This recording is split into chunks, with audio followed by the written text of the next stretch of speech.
Seorang driver ojek online Yusuf Batiar 22 tahun tertipu orderan dari pelanggan pada Selasa 16 Maret 2021. Yusuf kaget saat membuka kotak orderan berwarna hitam di kantor pengaduan ojek online dan Pasar Bali.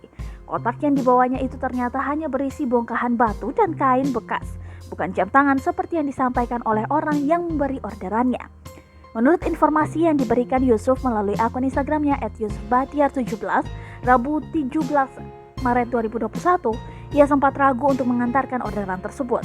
Awalnya, Yusuf mendapatkan orderan melalui aplikasi ojek online untuk mengantarkan barang. Dalam keterangan yang diberikan oleh pelanggan, barang tersebut berisi jam tangan seharga Rp400.000. Yusuf sebenarnya telah merasa curiga dan ragu untuk mengantar barang pesanan tersebut, tapi karena alamat lokasi tujuan yang diberikan lengkap, ia lantas berniat mengantarkannya. Ia lantas membayar dulu pesanan tersebut sebelum mendapatkan ganti dari si penerima barang. Saat dalam perjalanan menuju lokasi si penerima, Yusuf belum mencurigai isi orderan tersebut. Hingga setibanya di lokasi, Yusuf baru menyadari adanya kejanggalan pada orderan itu. Ia lantas menghubungi pihak pelanggan yang memintanya mengantarkan barang tersebut. Yusuf berniat menanyakan kepada siapa orderan itu diberikan. Tanpa disangka, panggilan telepon Yusuf dialihkan oleh pelanggannya berulang kali. Tanpa pikir panjang, Yusuf lantas menuju kantor pengaduan ojol.